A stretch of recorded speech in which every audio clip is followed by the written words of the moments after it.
Moana, Disney's 12th princess, the future tribal leader of a fictional island of Motunui, somewhere around Hawaii? Yeah, that makes sense. Moana means ocean in Hawaiian. Wrong! Well, kind of. Moana does mean ocean in Hawaiian, but Moana isn't Hawaiian. So then, where is she from? If there's one thing we know about Disney princesses, it's that they're loosely based on real people from real places.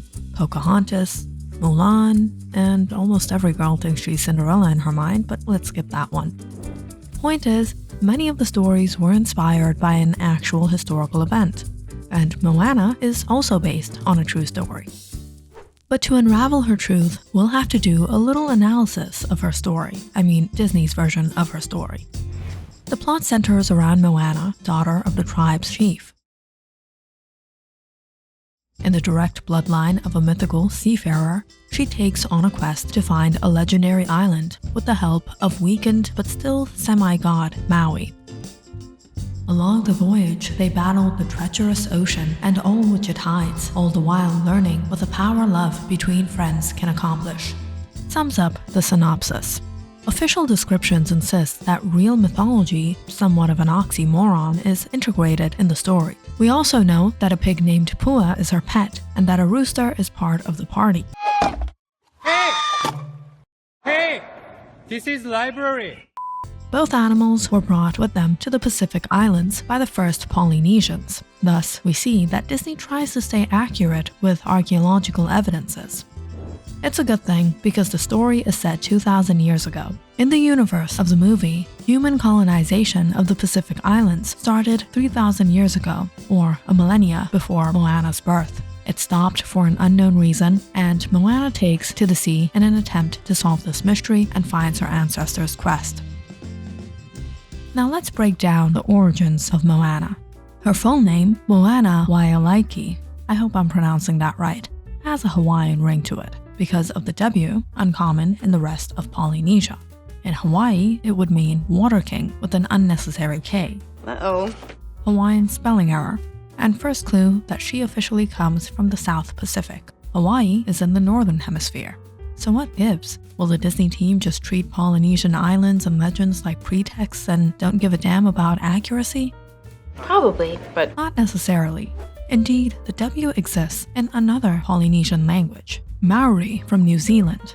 These islands were totally empty of human presence when Moana is supposed to be born. They are colonized only at the beginning of the second millennium between year 900 and 1200.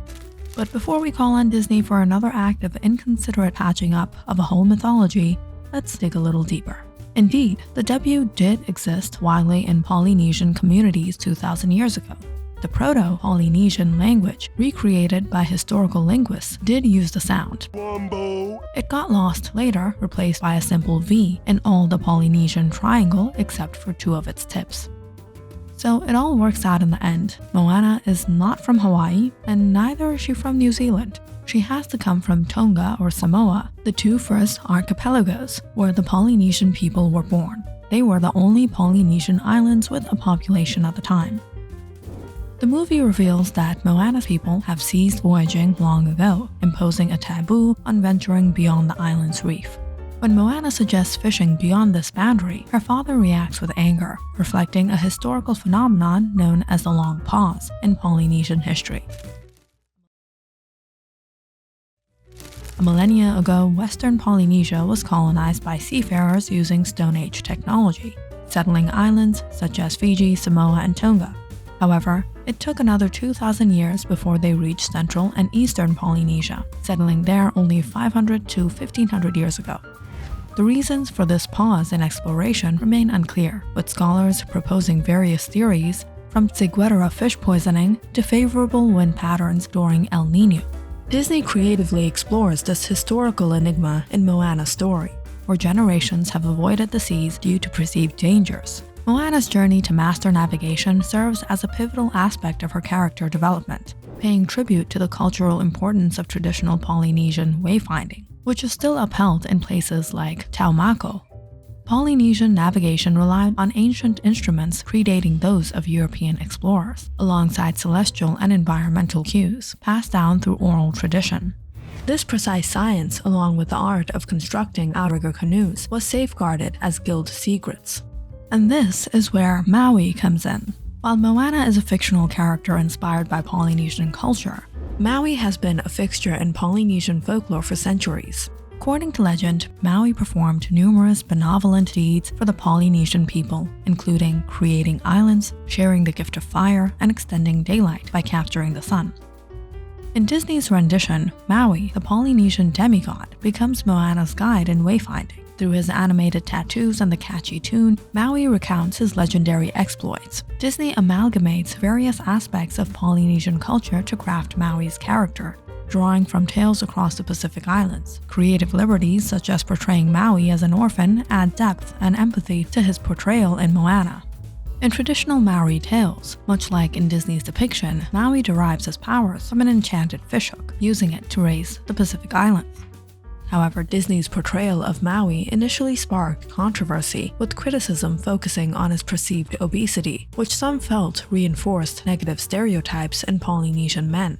Yet, Disney's interpretation diverges from traditional lore in several ways. Traditionally, Maui is depicted as a slender, immortal figure with a sharp wit and bravery, unlike the somewhat reliant portrayal in the movie where he requires assistance from a mortal girl to navigate the seas, drawing criticism for making him seem inept. Nevertheless, many defended Disney's portrayal, viewing Maui as a powerful and larger-than-life demigod, fitting for his mythical status. The Oceanic Trust played a pivotal role in refining Maui's character, insisting on the inclusion of his curly hair, a symbol of mana, the spiritual energy revered Melanesian and Polynesian cultures. This addition was crucial in honoring Polynesian cultural beliefs. Moana's journey, centering on her learning of wayfinding and her bond with Maui, is deeply rooted in Polynesian history and mythology. Despite the few inaccuracies, the film brims with authentic details, from traditional Samoan houses and tattoos to intricately designed canoes reminiscent of ancient Fijian vessels. Every aspect, from the cooking pits to Moana's attire, reflects a commitment to historical and cultural accuracy, weaving a tapestry of authenticity throughout the narrative.